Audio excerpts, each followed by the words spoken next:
ಜಮ್ಮು ಕಾಶ್ಮೀರದ ರಣಕಣದಲ್ಲಿ ನಿಮ್ಮ public team ಇದೆ. ಪ್ರಾಣದ ಹಂಗನ್ನ ತೊರೆದು 3 ಪಬ್ಲಿಕ್ ಯೋಧರಿಂದ ವರದಿಗಾರಿಕೆಯಾಗ್ತಾ ಇದೆ.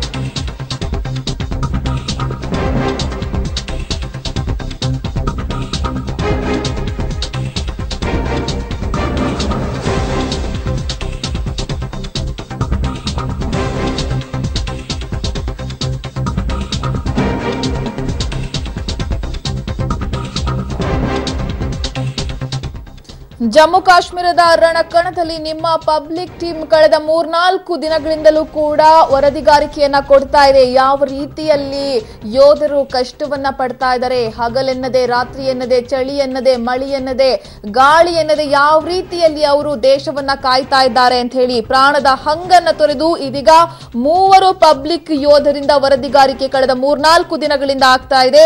ಯಾವ ಚಾನೆಲ್ ಕೂಡ ಹೋಗದ ಉಗ್ರ ಸ್ಥಳಗಳಿಗೆ ನಿಮ್ಮ ಪಬ್ಲಿಕ್ ಟಿವಿಯ ಟೀಮ್ ಹೋಗ್ತಾ ಇದೆ. ಸೇನೆಯ ಮೇಲೆ ಸ್ಥಳೀಯರು ಕಲ್ಲು ತೂರುವ ಜೊತೆಗೆ ಸೇನೆ ಗುಂಡು ಹಾರಿಸುವ ಕ್ಷಣಕ್ಕೆ ನಮ್ಮ ಪಬ್ಲಿಕ್ ಟಿವಿಯ ವರದಿಗಾರರು ಸಾಕ್ಷಿಯಾಗಿದ್ದಾರೆ. ಪುಲ್ವಾಮಾದ ತ್ರಾಲ್ನಲ್ಲಿ ಮೊನ್ನೆ ಸಂಭವಿಸಿದ ಐಇಡಿ ಸ್ಫೋಟ ಸ್ಥಳದಲ್ಲಿ ನಿಮ್ಮ ಪಬ್ಲಿಕ್ ಟಿವಿ ಸಾಕಷ್ಟು ವರದಿಯನ್ನ ಮಾಡಿದೆ. ಸ್ಥಳ ಯಾವ ರೀತಿ ಇದೆ ಅನ್ನೋದನ್ನ ಕೂಡ ಸಾಕ್ಷ್ಯ ಸಮೇತವಾಗಿ ನಾವು ನಿಮ್ಗೆ ತೋರಿಸುವಂತ ಪ್ರಯತ್ನವನ್ನ ಮಾಡ್ತೀವಿ. ಭಾರತ ಪಾಕಿಸ್ತಾನ ಗಡಿ ಭಾಗದ ಕಟ್ಟ ಕಡೆಯ ಹಳ್ಳಿಯಲ್ಲೂ ಕೂಡ ನಿಮ್ಮ ಪಬ್ಲಿಕ್ ಟಿವಿಯ ಅಕ್ಕಾಲಿಗಳು ಇದ್ದಾರೆ.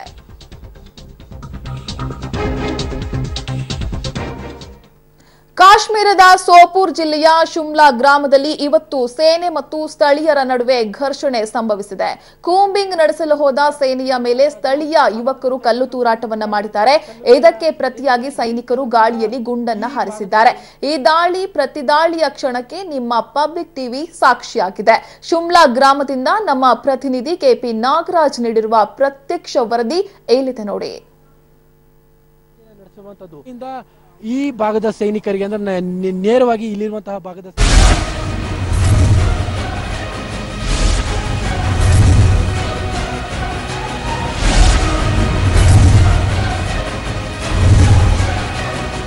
ನಾನೀಗ ಕಾಶ್ಮೀರದ ಶಿಮ್ಲಾ ಅನ್ನುವಂತಹ ಗ್ರಾಮದ ಬಳಿಯಲ್ಲಿದ್ದೇನೆ. ಇಲ್ಲಿ ಕೆಲವೇ ನಿಮಿಷಗಳ ಹಿಂದೆ ಅಲ್ಲಿ ಇರುವಂತಹ ಸ್ಥಳೀಯರು ಸೈನಿಕರ ವಾಹನಗಳ ಮೇಲೆ ಕಲ್ಲು ತೂರಾಟವನ್ನು ನಡೆಸಿದ್ದಾರೆ. ಪರಿಣಾಮವಾಗಿ ಸೈನಿಕರು ಕೂಡ ವಾಪಸ್ ಫೈರಿಂಗ್ ಅನ್ನ ಮಾಡಿರುವಂತಹದ್ದು.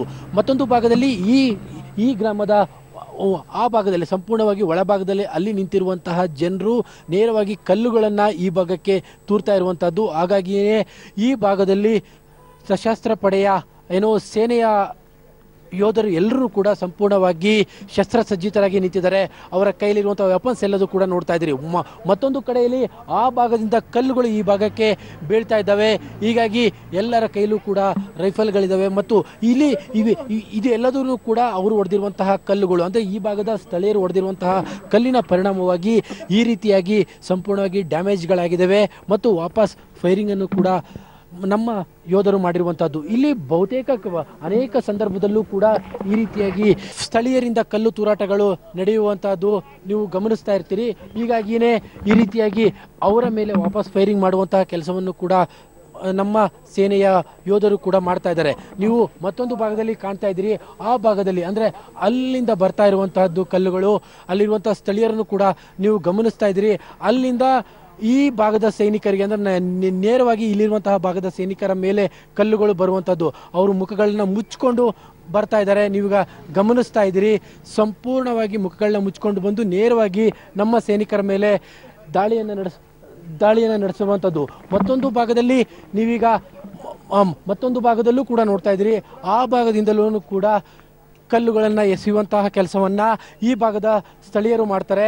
ಅವರೆಲ್ಲರೂ ಕೂಡ ಇಲ್ಲಿಗೆ ಕಲ್ಲನ್ನು ಎಸೆತಾ ಇದ್ದಾರೆ. ಆ ಕಾರಣಕ್ಕೋಸ್ಕರವಾಗಿಯೇ ಇಲ್ಲಿ ಸಂಪೂರ್ಣವಾಗಿ ನಮ್ಮ ಯೋಧರು ನಿಂತಿದ್ದಾರೆ ಮತ್ತು ಅವರ ಕೈಯಲ್ಲಿ ಎಲ್ಲದರಲ್ಲೂ ಕೂಡ ಮತ್ತೆ ಒಂದು ವೇಳೆ ಒಂದು ಹಂತದಲ್ಲಿ ಬಂದರೆ ಫೈರಿಂಗ್ ಅನ್ನು ಕೂಡ ಮಾಡುವಂಥ ಕೆಲಸವನ್ನು ಕೂಡ ಮಾಡ್ತಾರೆ. ಇಷ್ಟರ ಮಟ್ಟಿಗೆ ನಮ್ಮ ಸೇನೆಯ ಯೋಧರ ಮೇಲೆ ಸಾಗ್ತಾ ಇದೆ. ಅವರು ನೋಡ್ಕೊಂಡು ನಮ್ಮ ಸೈನಿಕರ ಮೇಲೆ ಕಲ್ಲುಗಳನ್ನು ಎಸೆತಾರೆ. ಈ ರೀತಿಯಾದಂತಹ ಫೈರಿಂಗ್ಗಳು ಹಲವು ಬಾರಿ ಕೂಡ ಇಲ್ಲಿ ಸಾಗ್ತಾ ಇರುತ್ತೆ. ಕ್ಯಾಮರಾ ಪರ್ಸನ್ ಪ್ರಾಣೇಶ್ ಜೊತೆ KP Nagaraj, public TV, Kashmir. ಗಮನಿಸಿದ್ರಿ, ಕಾಶ್ಮೀರದ ಸೋಪೂರ್ ಜಿಲ್ಲೆಯ ಶಿಮ್ಲಾ ಗ್ರಾಮದಲ್ಲಿ ಯಾವ ರೀತಿಯ ಪರಿಸ್ಥಿತಿ ಇದೆ ಅಂತ ಹೇಳಿ. ಸೈನಿಕರು ಮತ್ತು ಅಲ್ಲಿನ ಸ್ಥಳೀಯರ ನಡುವೆ ಇವತ್ತು ಏನೆಲ್ಲ ಆಗಿದೆ, ಕಲ್ಲು ತೂರಾಟ ಆಗಿದೆ. ಆ ಸಂದರ್ಭದಲ್ಲಿ ಯಾವೆಲ್ಲ ರೀತಿಯಲ್ಲಿ ಸೈನಿಕರು ಸರ್ಕಸ್ ಅನ್ನ ಮಾಡಿದ್ರು ಅನ್ನೋದನ್ನ ಕೂಡ ಗಮನಿಸಿದ್ರಿ. ತಮ್ಮ ಪ್ರಾಣದ ಹಂಗನ್ನ ತೊರೆದು ಯಾವ ರೀತಿಯ ಸರ್ಕಸ್ ಅನ್ನ ಮಾಡಬೇಕು ಅಲ್ಲಿ ಗಮನಿಸಿದ್ರಿ, ಯಾವ ರೀತಿ ಕಲ್ಲು ತೂರಾಟವನ್ನ ಮಾಡಿದ್ದಾರೆ ಅಂತ ಹೇಳಿ. ಆದ್ರೂ ಕೂಡ ಅದ್ಯಾವುದಕ್ಕೂ ಕೂಡ ಅಂಜದೆ ದೇಶವನ್ನ ಕಾಯ್ತೀವಿ ಅಂತ ಹೇಳಿ ಕಾಯ್ತಾ ಇರುವಂತಹ ನಮ್ಮ ಯೋಧರಿಗೆ ಒಂದು ಸಲಾಮನ್ನ ಹೇಳಲೇಬೇಕು. ಮತ್ತೊಂದು ಕಡೆ ಕಾಶ್ಮೀರ ಅಗ್ನಿಕುಂಡದಿಂದ ಕಳೆದ 4 ದಿನಗಳಿಂದಲೂ ಕೂಡ ನಿಮ್ಮ ಪಬ್ಲಿಕ್ ಟಿವಿ ನಿರಂತರವಾಗಿ ವರದಿ ಮಾಡ್ತಾ ಇದೆ. ಪುಲ್ವಾಮಾ ಸಮೀಪದ ತ್ರಾಲ್ನಲ್ಲಿ ಮೊನ್ನೆ ನಡೆದ ಪ್ರಬಲ IED ಬ್ಲಾಸ್ಟ್ ಸ್ಥಳಕ್ಕೆ ತೆರಳಿರುವ ನಿಮ್ಮ ಪಬ್ಲಿಕ್ ಟಿವಿ ಅಲ್ಲಿ ಏನಾಯ್ತು, ಹೇಗಾಯ್ತು, ಈಗ ಆ ಸ್ಥಳ ಹೇಗಿದೆ, ಬ್ಲಾಸ್ಟ್ ನಿಂದ ಅಕ್ಕಪಕ್ಕದ ಮನೆಗಳಿಗೆ ಹಾನಿ ಆಗಿದೆಯಾ, ಇದೆಲ್ಲವನ್ನು ಕೂಡ ನಿಮಗಾಗಿ ತೋರಿಸುವಂತ ಯತ್ನವನ್ನ ಮಾಡಿದೆ. ನಿಮ್ಮ ಪಬ್ಲಿಕ್ ಟಿವಿ ಪ್ರತಿನಿಧಿ ಸುನಿಲ್ ಬ್ಲಾಸ್ಟ್ ಸ್ಥಳದಲ್ಲಿ ಒಂದು ವಾಕ್ ಥ್ರೂ ಅನ್ನ ಮಾಡಿದ್ದಾರೆ. ಬನ್ನಿ ನೋಡೋಣ.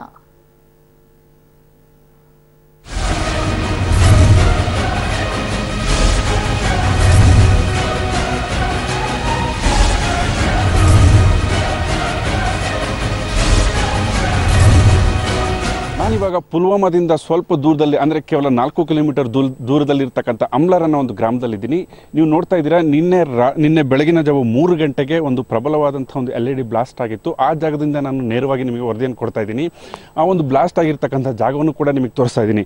ಇದುವರೆಗೂ ಯಾವ ವಾಹಿನಿಗಳಿಗೂ ಕೂಡ ಸಿಕ್ಕಿರ್ತಕ್ಕಂತಹ ಜಾಗ ಇದು. ಯಾಕೆಂದರೆ ಇಲ್ಲಿನ ವಿಲೇಜರ್ಸ್ ಏನಿದ್ದಾರೆ ಯಾರನ್ನೂ ಕೂಡ ಒಳಗಡೆ ಬಿಡೋದಿಲ್ಲ. ಆದರೂ ಕೂಡ ನಾನು ಸಾಹಸ ಮಾಡಿ ಒಳಗಡೆ ಬಂದಿರತಕ್ಕಂಥದ್ದು. ನಿಮಗೆ ಆ ಒಂದು ಬ್ಲಾಸ್ಟ್ ಆಗಿರ್ತಕ್ಕಂತಹ ಜಾಗವನ್ನು ನೀವು ನೋಡ್ತಾ ಇದ್ದೀರಾ. ಈಗ ಆಲ್ರೆಡಿ ಅದನ್ನ ಮಣ್ಣಿನಿಂದ ಮುಚ್ಚಿರ್ತಕ್ಕಂಥದ್ದು ಆ ಜಾಗ. ಇದು ಬೆಳಗಿನ ಜಾವ 3 ಗಂಟೆಗೆ ಉಂಟಾಗಿದೆ.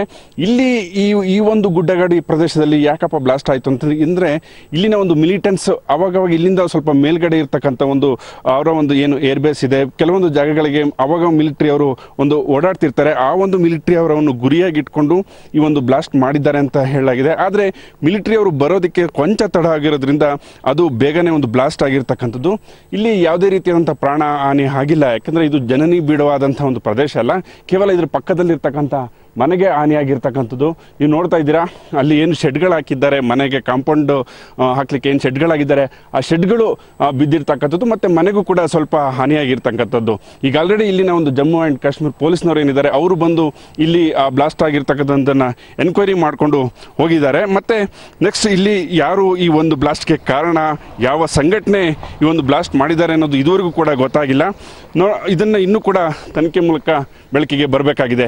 ಇದು ಪ್ರಥಮವಾಗಿ ನಾನು ನಿಮಗೆ ತೋರಿಸಿರ್ತಕ್ಕಂಥದ್ದು. ಯಾಕಂದರೆ ಇದುವರೆಗೂ ಯಾವ ರಾಷ್ಟ್ರೀಯ ವಾಹಿನಿಗಳಿಗೂ ಕೂಡ ಇಲ್ಲಿನ ಒಂದು ಹಳ್ಳಿಗರು ಏನಿದ್ದಾರೆ ಅವ್ರನ್ನ ಒಳಗಡೆ ಬಿಟ್ಕೊಂಡಿಲ್ಲ. ನಮ್ಮನ್ನು ಮಾತ್ರ ನಾವೇನೋ ಅವ್ರನ್ನ ಪರ್ಮಿಷನ್ ತೊಗೊಂಡು ತುಂಬಾ ರಿಕ್ವೆಸ್ಟ್ ಮಾಡಿ ಒಳಗಡೆ ಬಂದಿರತಕ್ಕಂಥದ್ದು. ನಿಮಗೆ ತೋರಿಸ್ತಾ ಇದ್ದೀನಿ ಆ ಒಂದು ಬ್ಲಾಸ್ಟ್ ಆಗಿರ್ತಕ್ಕಂಥ ಜಾಗವನ್ನು ಯಾವ ರೀತಿ ಇದೆ ಅಂತ ಹೇಳ್ಬಿಟ್ಟು. ಇಲ್ಲಿನ ರೋಡ್ ಸಂಪೂರ್ಣವಾಗಿ ಹಾಳಾಗಿರ್ತಕ್ಕಂಥದ್ದು. ಅದನ್ನು ನಿನ್ನೆ ಏನು ಬೆಳಗ್ಗೆನೆ ಬಂದು ಇಲ್ಲಿ ಈ ಒಂದು ಮಣ್ಣನ್ನು ಹಾಕಿ ರೆಡಿ ಮಾಡಿದ್ದಾರೆ. ಯಾಕಂದರೆ ಈ ಒಂದು ರೋಡ್ ಇಲ್ಲ ಅಂದರೆ ಮುಂದಿನ ಹಳ್ಳಿಗಳಿಗೆ ಹೋಗ್ಲಿಕ್ಕೂ ಕೂಡ ತೊಂದರೆ ಆಗಿರ್ತಕ್ಕಂಥದ್ದು. ಹಾಗಾಗಿ ಇಮಿಡಿಯೇಟ್ ಆಗಿ ರೋಡನ್ನು ರೆಡಿ ಮಾಡಿದ್ದಾರೆ. ಮತ್ತು ತನಿಖೆನೂ ಕೂಡ ಮಾಡ್ತಾ ಇದ್ದಾರೆ ಯಾವ ರೀತಿಯಾದಂಥ ಬ್ಲಾಸ್ಟ್, ಈ ಬ್ಲಾಸ್ಟ್ಗೆ ಏನೆಲ್ಲ ಒಂದು ಯೂಸ್ ಮಾಡಿದ್ರು ಅಂತ ಹೇಳಿ. ಕ್ಯಾಮ್ರಾ ಪರ್ಸನ್ ರವಿ ಜೊತೆ ಸುನಿಲ್ GS, ಪಬ್ಲಿಕ್ ಟಿವಿ, ಅಲ್ಮಾರ್. ಯಾವ ರಾಷ್ಟ್ರೀಯ ಚಾನೆಲ್ಗಳಿಗೂ ಕೂಡ ಪರ್ಮಿಷನ್ ಅನ್ನ ಕೊಟ್ಟಿಲ್ಲ ಅಂತದ್ರಲ್ಲಿ ನಮ್ಮ ರಿಪೋರ್ಟರ್ಸ್, ನಮ್ಮ ಪಬ್ಲಿಕ್ ಟಿವಿಯ ಯೋಧರು ಸ್ಥಳಕ್ಕೆ ಹೋಗಿ ಯಾವ ರೀತಿ ಆಯ್ತು, ಪುಲ್ವಾಮಾದ ತ್ರಾಲ್ನಲ್ಲಿ ಮೊನ್ನೆ ನಡೆದಂತಹ ಸ್ಥಳ ಯಾವ ರೀತಿ ಇದೆ, ಏನೆಲ್ಲ ಹಾನಿಯಾಗಿದೆ, ಸದ್ಯ ಈಗ ಅಲ್ಲಿ ಏನ್ ಚೇಂಜಸ್ ಆಗಿದೆ, ಕಂಪ್ಲೀಟ್ ಆದ ಮಾಹಿತಿಯನ್ನ ಕೊಡ್ತಾ ಹೋದ್ರು. ನಿಜಕ್ಕೂ ಒಂದು ರೀತಿಯಲ್ಲಿ ಅವ್ರಿಗೂ ಕೂಡ ಸಲಾಮ್ ಅಂತ ಹೇಳಲೇಬೇಕು. ಯಾಕಂತ ಹೇಳಿದ್ರೆ ಅವರು ಕೂಡ ಕಳೆದ 3-4 ದಿನಗಳಿಂದ ನಿರಂತರವಾಗಿ ವರದಿಯನ್ನ ಕೊಡ್ತಾನೆ ಇದ್ದಾರೆ. ಈ ಬಗ್ಗೆ ನಮ್ಮ ಜೊತೆ ಮಾತನಾಡೋದಕ್ಕೆ ಈಗ ನೇರವಾಗಿ ಕಾಶ್ಮೀರದ ದಾಲ್ ಲೇಕ್ ನಿಂದ ಸುನಿಲ್ ಇದ್ದಾರೆ. ಸುನಿಲ್, ನಿಮ್ಗೂ ಕೂಡ ಹ್ಯಾಟ್ಸ್ ಆಫ್ ಹೇಳಲೇಬೇಕು. ಕಳೆದ 3-4 ದಿನಗಳಿಂದಲೂ ಕೂಡ ನಿರಂತರವಾಗಿ ಸುದ್ದಿಯನ್ನ ಕೊಡ್ತಾ ಇದ್ದೀರಾ. ಈಗ ಅಲ್ಲಿ ಸ್ಥಳದಲ್ಲಿ ಪುಲ್ವಾಮಾದ ತ್ರಾಲ್ನಲ್ಲಿ ಯಾವ ರೀತಿಯ ಪರಿಸ್ಥಿತಿ ಇದೆ ಅಂತ ಹೇಳಿ. ಯಶೋಧ, ನಾನು ಇವತ್ತು ಹೋಗಿದ್ದು ಅದು ಪುಲ್ವಾಮಾದಿಂದ 5 ಕಿಲೋಮೀಟರ್ ದೂರದಲ್ಲಿ ಇರ್ತಕ್ಕಂಥ ಒಂದು ಅಲ್ಮಾರ್ ಅಂತ ಒಂದು ಗ್ರಾಮ. ಅಲ್ಲಿ ನಿನ್ನೆ ಬ್ಲಾಸ್ಟ್ ಆಗಿತ್ತು. ಆ ಜಾಗದಲ್ಲಿ ಹೋಗಿದ್ದೆ. ಪುಲ್ವಾಮಾದಿಂದ ಕೇವಲ 5 ಕಿಲೋಮೀಟರ್ ದೂರದಲ್ಲಿದೆ. ಮತ್ತೆ ಆ ಗ್ರಾಮದ ಬಗ್ಗೆ ಹೇಳಬೇಕು ಅಂತಂದ್ರೆ ಅದು ಗುಡ್ಡದಲ್ಲಿ ಇರ್ತಕ್ಕಂತಹ ಗ್ರಾಮ. ಅಲ್ಲಿಗೆ ಯಾರಿಗೂ ಕೂಡ ಹೋಗ್ಲಿಕ್ಕೆ ಸಾಧ್ಯವಾಗಲ್ಲ. ಯಾಕಂದ್ರೆ ಅಲ್ಲಿ ತುಂಬಾನೇ ಕಷ್ಟ ಇದೆ.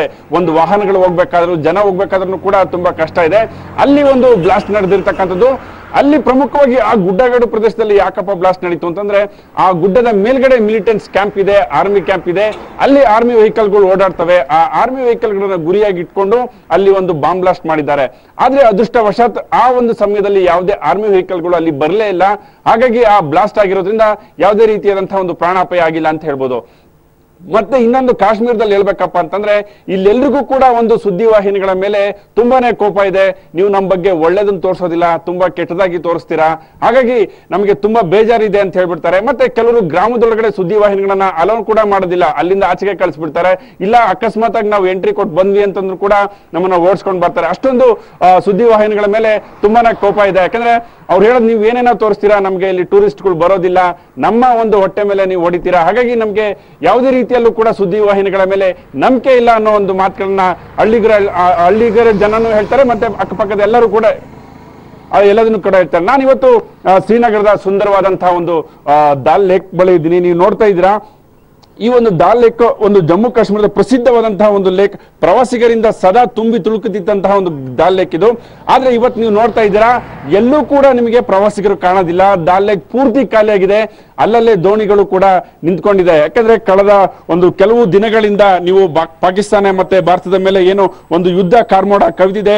ಹಾಗಾಗಿ ಯಾವುದೇ ರೀತಿಯಲ್ಲೂ ಕೂಡ ಯಾವ ಟೂರಿಸ್ಟ್ಗಳು ಈ ಒಂದು ಶ್ರೀನಗರಕ್ಕೆ ಭೇಟಿ ಕೊಡ್ತಾ ಇಲ್ಲ. ಹಾಗಾಗಿ ಇಲ್ಲಿನ ಒಂದು ದೋಣಿ ವಿಹಾರ ಆಗಿರ್ಬೋದು, ಮತ್ತೆ ಇಲ್ಲಿನ ಹೊಟ್ಟೆಪಾಡು ಜನರದ್ದು ಕೂಡ ಈ ಪ್ರವಾಸಿಗರನ್ನ ಬಂದ್ರೆ ದೋಣಿಗಳ ಕರೆದುಕೊಂಡೋಗಿ ಈ ದಾಲ್ ಲೇಕ್ ಸುತ್ತಮುತ್ತ ಒಟ್ಟು 37 ಕಿಲೋಮೀಟರ್ ವಿಸ್ತೀರ್ಣದಲ್ಲಿ ಈ ದಾಲ್ ಲೇಕ್ ಇದೆ.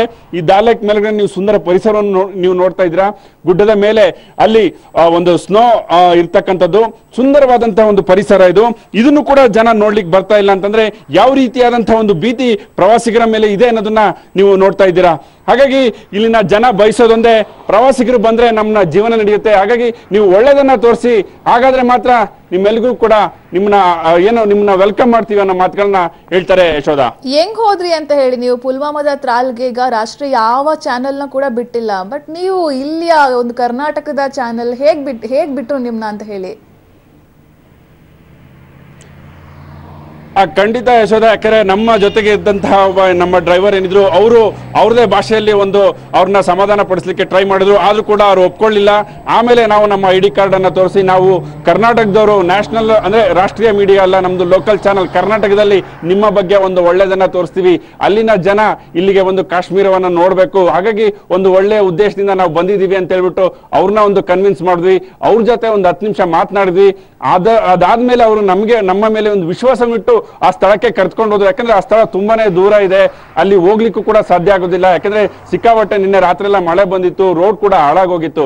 ಅಲ್ಲಿನ ಜನನೇ ನಮ್ಮನ್ನ ಆ ಸ್ಥಳಕ್ಕೆ ಕರ್ಕೊಂಡೋಗಿ ಆ ಸ್ಥಳವನ್ನ ತೋರಿಸಿ ಹೇಗೆ ಬ್ಲಾಸ್ಟ್ ಆಯ್ತು, ಆ ಬ್ಲಾಸ್ಟ್ ಇಂದ ಪಕ್ಕದ ಮನೆಗೆ ಹೇಗೆ ಹಾನಿ ಆಯ್ತು ಅನ್ನೋದನ್ನು ಕೂಡ ತೋರಿಸ್ಕೊಟ್ರು Yashoda. Okay, thank you Sunil.